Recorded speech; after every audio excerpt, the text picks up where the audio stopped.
अस्सलाम वालेकुम everyone, welcome back to the Unity game development series. पिछली वीडियो में हमने बात की थी कोरोटीन्स के बारे में और हमने देखा था कि कैसे हम कोरोटीन्स को यूज़ करके अपने प्रोग्राम के अंदर अपने प्रोग्राम के एक्सिक्यूशन में कुछ डिलेड टास्क ऐड कर सकते हैं। अब अगर हम यूनिटी में आते हैं तो यहाँ पे आपको नज़र आ रहा है कि भाई एक बॉल है। अब इसमें क्या एक आपको एरर नज़र आ रहा है। लेट्स मैं प्ले करता हूँ, ठीक है। तो आपको कुछ एरर नज़र आ रहा है। अब ये बॉल है, बॉल टेक्निकली नीचे गिरनी चाहिए, ठीक है, यानी कि एनिमेट होनी चाहिए। हम रिजिड बॉडी भी यूज़ कर सकते थे, लेकिन एनिमेशन के पर्पज़ के लिए हम कह रहे हैं कि भाई बॉल एनिमेट होनी चाहिए, नीचे गिरनी चाहिए, बाउंस होनी चाहिए। तो एनिमेशन के बारे में हम इस वीडियो में बात करेंगे और हम देखेंगे कि कैसे हम एनिमेशन को यूज़ करके अपनी गेम्स में एक लाइफ ऐड कर सकते हैं। क्योंकि आप कोई भी गेम खेलेंगे तो आप देखेंगे कि हर चीज़ एनिमेट होती है। पबजी में आपका प्लेयर एनिमेट होता है, भाग रहा होता है या रन कर रहा होता है, तो हर चीज़ की डिफरेंट एनिमेशन होती है। एनिमेशन का बेसिक मतलब ये होता है कि भाई एक स्टैटिक चीज़ के अंदर आपने लाइफ ऐड करनी है, उसमें जान डालनी है आपने, ठीक है। तो एनिमेशन हम कैसे यूज़ करते हैं यूनिटी में। एनिमेशन यूज़ करने के लिए हमारे पास डिफरेंट टूल्स हैं। सबसे फंडामेंटल टूल है वो है एनिमेशन का टूल। एनिमेशन का टूल एक्सेस कैसे करते हैं, हम विंडो पे क्लिक करेंगे, उसके बाद हम एनिमेशन पे हवर करेंगे और हमारे पास एनिमेशन और एनिमेटर, ये दो चीज़ें जिन पे हम काम करेंगे आज। एनिमेशन पे क्लिक करते हैं, इसकी शॉर्टकट Ctrl+6 है, ठीक है। हमारे पास एक विंडो यहाँ पे ओपन हो गई है, ठीक है। अच्छा, अब इसको मैं यहाँ से ड्रैग करके इधर इस विंडो पे डॉक कर देता हूँ। इसको मैं थोड़ा सा ऊपर ले जाता हूँ बॉल को, और कैमरा को हम पीछे थोड़ा ले जाते हैं ताकि ज़्यादा सा व्यू हमारे पास शो हो। एक सेकेंड, ठीक है। अब एनिमेशन की जो विंडो है उसके अंदर हमारे पास क्या आ रहा है, to begin animating camera create an animator and an animation clip. यानी कि एनिमेशन यूज़ करने के लिए हमें एक एनिमेटर चाहिए और एक एनिमेशन की क्लिप। क्लिप का मतलब एक सिंगल एनिमेशन की फ़ाइल। हमें स्फीयर का नाम मैं चेंज करके बॉल रख देता हूँ, बॉल कर देते हैं, और हमने यहाँ पे बॉल को एनिमेट करना है। क्रिएट के बटन पे क्लिक करता हूँ, ये हमसे पूछेगा कि भाई कहाँ पे एनिमेशन आपने सेव करनी है। तो हम क्योंकि फ़ोल्डर वाइज काम कर रहे हैं, हम हर चीज़ को ऑर्गेनाइज़ कर रहे हैं, तो हम एक नया फ़ोल्डर बना लेते हैं, क्रिएट न्यू फ़ोल्डर। इसका नाम रख देते हैं एनिमेशन, और इस पर डबल क्लिक करके एक और नया फ़ोल्डर बना लेते हैं, क्रिएट न्यू बॉल। बॉल की एनिमेशन हम इस पर डालेंगे और इसका नाम एनिमेशन का रख देते हैं कि बाउंस, ठीक है। अब एनिमेशन की हमारे पास एक फ़ाइल बन गई है और हमारे पास एक न्यू विंडो यहाँ पे ओपन हो गई है।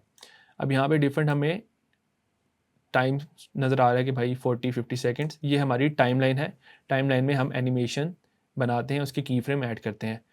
टाइमलाइन में जूम इन जूम आउट के लिए हम माउस का स्क्रॉल व्हील यूज़ करेंगे। तो अगर मैं जूम आउट कर रहा हूँ तो हमारे पास जो टाइम है वो उसका जो बीच में डिस्टेंस है, स्टेप साइज़ है, वो इंक्रीज़ हो रहा है कि भाई 1 सेकेंड 2 सेकेंड दिख रहा था, और नीचे करूँगा तो भाई हमारे पास 5 मिनट्स के उस पर आ जाएगा। और अगर मैं जूम इन करूँगा तो हमारे पास वो सेकंड्स के अंदर जो है हमारा टाइम दिखने शुरू हो जाएगा, ठीक है। उसके बाद हमारे पास यहाँ पे की फ्रेम होता है। की फ्रेम बेसिकली अगर एनिमेशन को हम देखें तो हर एनिमेशन में कुछ फ्रेम्स होती हैं और उन फ्रेम्स के बीच में ट्रांजिशन होती है, जिससे हमें लगता है कि भाई वो चीज़ एनिमेट हो रही है स्मूथली। अब एनिमेट करने के लिए हम सबसे पहले हमें इस रिकॉर्ड के बटन पे क्लिक करना है। ये जो रेड सा बटन बना है इस पर मैं क्लिक करूँगा, हमारी टाइमलाइन रेड हो गई है, ठीक है। सीन व्यू में जाते हैं। अब एनिमेशन के अंदर अगर मैं किसी ऑब्जेक्ट पे क्लिक कर रहा हूँ बॉल पे, तो हमारे इस इंस्पेक्टर के अंदर जितनी भी प्रॉपर्टीज़ हमें दिख रही हैं यहाँ पे, उन सब को हम एनिमेट कर सकते हैं, ठीक है। तो हमने बॉल की बाउंस को एनिमेट करना है, और बॉल किस तरह बाउंस होगी कि भाई पहले ऊपर से वो नीचे गिरेगी, तो मैं W करके यहाँ पे लेट्स से कि भाई 5 सेकेंड बाद वो ज़मीन पे टकराएगी। अब ज़मीन पे टकराने के लिए मैं इस ग्रीन एरो पे क्लिक करता हूँ, इसको ज़मीन पे ले जाता हूँ, ठीक है। तो ये ज़मीन पे टकरा गई। एफ से इस पर फोकस किया ताकि हम इसको प्रिसाइसली यहाँ पे डाल सकें, ठीक है। तो अब हमारे पास 2 की फ्रेम्स ऐड हो गई। एक हमारी की फ्रेम सबसे ऊपर थी और एक नीचे। अगर मैं इस स्लाइडर को यहाँ पे स्लाइड करूँ तो अब देख रहे हैं हमारी बॉल ऊपर से नीचे जा रही है, और यहाँ पे अगर इधर हम इंस्पेक्टर में देखें जो चीज़ रेड है यानी कि वो चीज़ एनिमेट हो रही है, और वो हमें एनिमेशन यहाँ पे दिख रही है कि भाई बॉल की जो पोजीशन है वो हम एनिमेट कर रहे हैं कहाँ से, 2.37 वाई वैल्यू से -0.59 वाई वैल्यू पे, ठीक है। अब हम इसको थोड़ा और एनिमेट करते हैं। पहले हम 2 पे थे, या हम इसको 2.35 कर देते हैं, ठीक है। 2.35 पे थे, उसके बाद हम कहते हैं कि भाई अब आप 1.2 पे जाओ, ठीक है। तो ये 2.35 और थोड़ा सा और बाउंस हुई। इसको मैं यहाँ से कॉपी कर लेता हूँ क्योंकि हमने दोबारा से ज़मीन पे लेके आना है, एंड देन पेस्ट करता हूँ। तो ये देख रहे हैं, नीचे ऊपर नीचे। अब उसके बाद मैं कहता हूँ कि भाई आप अब 0.45 पे यहाँ पे बाउंस करो हाइट पे, ठीक है।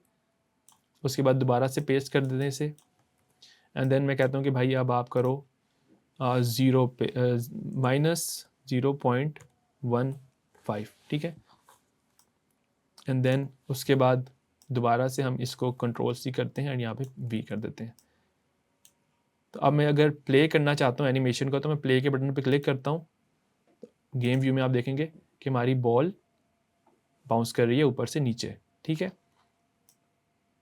और हम पोजीशन के अलावा स्केल भी यहाँ पे हम कर सकते हैं कि भाई लेट्स से हम कह रहे हैं कि भाई जब नीचे जा रही हो तो for example half way through जब नीचे जाए तो स्केल वाई पे इंक्रीज़ करो थोड़ा सा, स्लाइटली इंक्रीज़ करते हैं, वाई 1.05 कर लेते हैं या 0.6 कर लेते हैं, ठीक है। और जब नीचे टकराए तो टकराने के बाद थोड़ा सा वो स्ट्रेच हो यूँ करके, इसे एनिमेशन के अंदर से हम कहते हैं squish and stretch, squish and stretch, ठीक है। हम स्ट्रेच को थोड़ा सा इंक्रीज़ कर देते हैं, यहाँ पे एक्स के अंदर हम कर देते हैं 1.25 और यहाँ पे हम 1.1 कर देते, या 1.25 इधर भी कर देते हैं। तो हमारी एनिमेशन में थोड़ी सी मोशन यहाँ पे ऐड हो रहा है कि भाई नीचे गिरती है तो नीचे जा रही है तो भाई ये स्ट्रेच हो रही है, फिर जब टकराती है तो स्क्विश हो जाती है बॉल। अब स्क्विश को हम और थोड़ा सा एग्जैजरेट करने के लिए हम इसको वाई पे भी स्केल डाउन कर देते हैं, ठीक है। और ऊपर जाएगी तो दोबारा से हमने इसका स्केल जो है वो यहाँ से हम इसको कॉपी कर लेते हैं, इस की फ्रेम को कंट्रोल-C, और दोबारा ऊपर जाते हुए हम कहते हैं कि भाई ऊपर जाते हुए आप फिर से स्ट्रेच हो, ठीक है। और यहाँ पे जाके इसका स्केल 1 दोबारा कर देते हैं,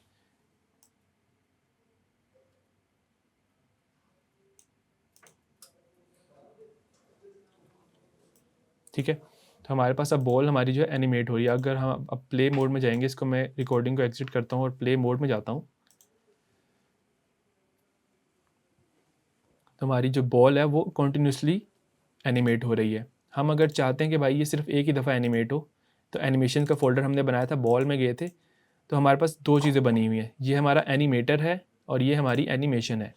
एनिमेशन में है एक लूप टाइम यानी कि लूप करो, हम इसको क्या कह रहे हैं, अनचेक करें ताकि ये एक ही दफ़ा प्ले हो। सेव करते हैं और रन करते हैं अपनी गेम,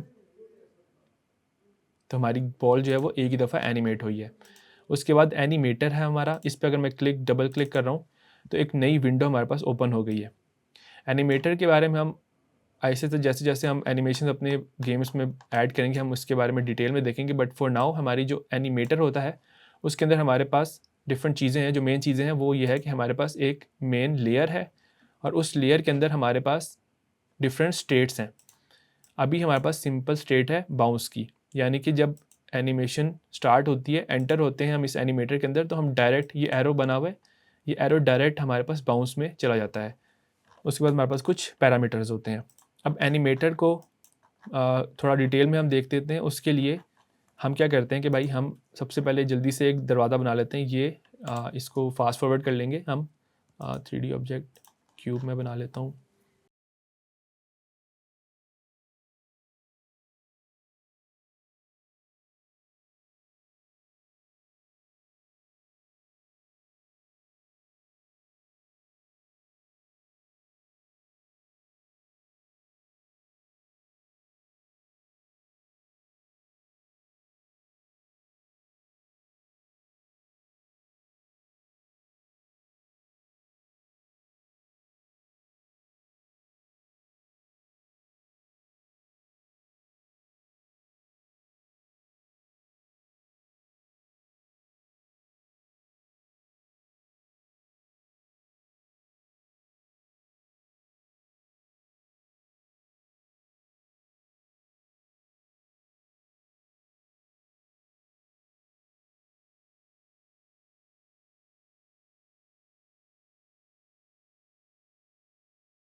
तो अब मैंने एक डोर का ऑब्जेक्ट यहाँ पे बना लिया है, ठीक है। हमारे पास एक डोर की बेस है जो सिंपल मैंने क्यूब्स और स्फीयर से बनाया है। अगर मैं ई करके इसको रोटेट करता हूँ तो अभी आप देख रहे हैं कि भाई ये रोटेट अराउंड द सेंटर हो रहा है। हम चाहते हैं कि भाई ये एक पिवट के अराउंड यहाँ पे रोटेट हो, तो उसके लिए क्या करते हैं, एक डोर पे राइट क्लिक करके क्रिएट एम्प्टी कर देता हूँ मैं, और इसका मैं नाम रख देता हूँ पिवट, ठीक है। और इसको मैं W से मूव करके तो अपने डोर के यहाँ पे जहाँ पे उसका हिंज बना होगा, जहाँ से डोर रोटेट होगा, मैं वहाँ पे ले जाता हूँ। और हमारा जो बेस है उसको मैं ड्रैग एंड ड्रॉप करके यहाँ पे पेरेंट इसके पिवट के अंदर चाइल्ड का ऑब्जेक्ट बना लेता हूँ, ठीक है। अब मैं पिवट को जब रोटेट करूँगा, अब मैं क्या हो गया भाई,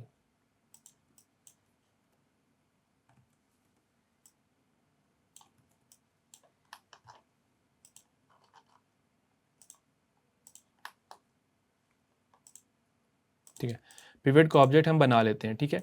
अभी इसको मैं रोटेट करूँगा तो ये फिर से वही रोटेट हो रहा है सेंटर से। इसको अब हम फिक्स करेंगे किस तरह, अगर हम यहाँ पे क्लिक करते हैं तो यहाँ पे सेंटर बना हुआ है, इधर से मैं इसको पिवट कर देता हूँ और मैं यहाँ से अब रोटेट करूँगा तो बस पिवट के अराउंड रोटेट हो जाएगा। इसको हम थोड़ा सा आगे की तरफ ले जाते हैं, ठीक है। अब मैं इसको रोटेट करता हूँ, इस तरह हम इसकी पोजीशन सेट कर देते हैं ताकि ये डोर के अंदर ही रोटेट हो, ठीक है, परफेक्ट। इसकी रोटेशन दोबारा से 0 कर देता हूँ और इसको यहाँ पे ले जाते हैं, ठीक है। अच्छा, अब डोर का ऑब्जेक्ट हमने बना लिया है। अब क्या करते हैं, हम एनिमेशन पे क्लिक करेंगे। अब क्योंकि इस डोर के जो ऑब्जेक्ट है, जो हमारा पेरेंट ऑब्जेक्ट है, उसके अंदर डिफरेंट हमारे पास सब ऑब्जेक्ट्स हैं, तो हम उन सब ऑब्जेक्ट्स को इस डोर के लाइक डोर को यूज़ करके ही हम एनिमेट कर सकते हैं। तो हम एक क्रिएट के बटन पे क्लिक करते हैं, न्यू एनिमेशन बना लेते हैं, एक फ़ोल्डर बनाएंगे यहाँ पे, न्यू फोल्डर डोर, और इसको मैं कर देता हूँ भाई ओपन। एनिमेशन का प्रोसेस मैं फास्ट फॉरवर्ड कर लेता हूँ, ठीक है। तो यहाँ पे हम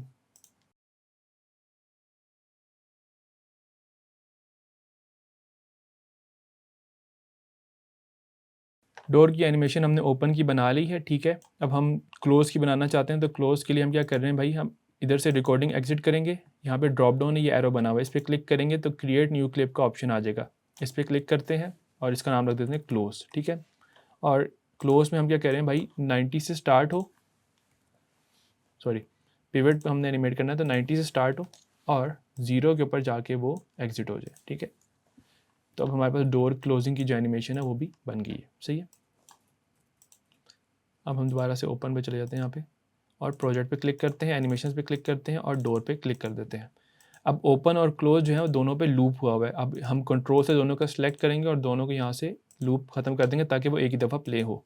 और डोर के एनिमेटर पे मैं डबल क्लिक कर लेता हूँ। अब आप देख रहे हैं कि हमारे पास दो यहाँ पे स्टेट्स बन चुकी हैं, ठीक है। एक ओपन की और एक हमारे पास क्लोज की स्टेट, यानी कि अब दो स्टेट्स हैं, हम इनके दरमियान ट्रांजिशन भी कर सकते हैं। तो लेट्स से कि भाई एट द स्टार्ट हमें डोर बंद चाहिए, तो हम क्या करते हैं, राइट क्लिक करेंगे और create empty state. Empty state का मतलब होता है कि उसके अंदर कोई एनिमेशन नहीं है, तो ये मैं कर देता हूँ स्टार्ट, ठीक है। और अभी देख रहे हैं कि ओपन जो है वो ऑरेंज है, ऑरेंज का मतलब है वो डिफ़ॉल्ट है, वो खुद से रन होगी। हम क्या करते हैं भाई, स्टार्ट पे राइट क्लिक करते हैं और set test layer default state, यानी कि जब गेम स्टार्ट होगी तो हमारा जो डोर है वो हमें क्लोज मिलेगा, सही है। उसके बाद हम कहते हैं कि भाई लेयर्स के बाद हम साइड पे अगर देखेंगे तो पैरामीटर्स हैं। पैरामीटर्स हमारे पास डिफरेंट तरह के हैं। फॉर नाउ हम एक सिंपल पैरामीटर देखते हैं, बूल।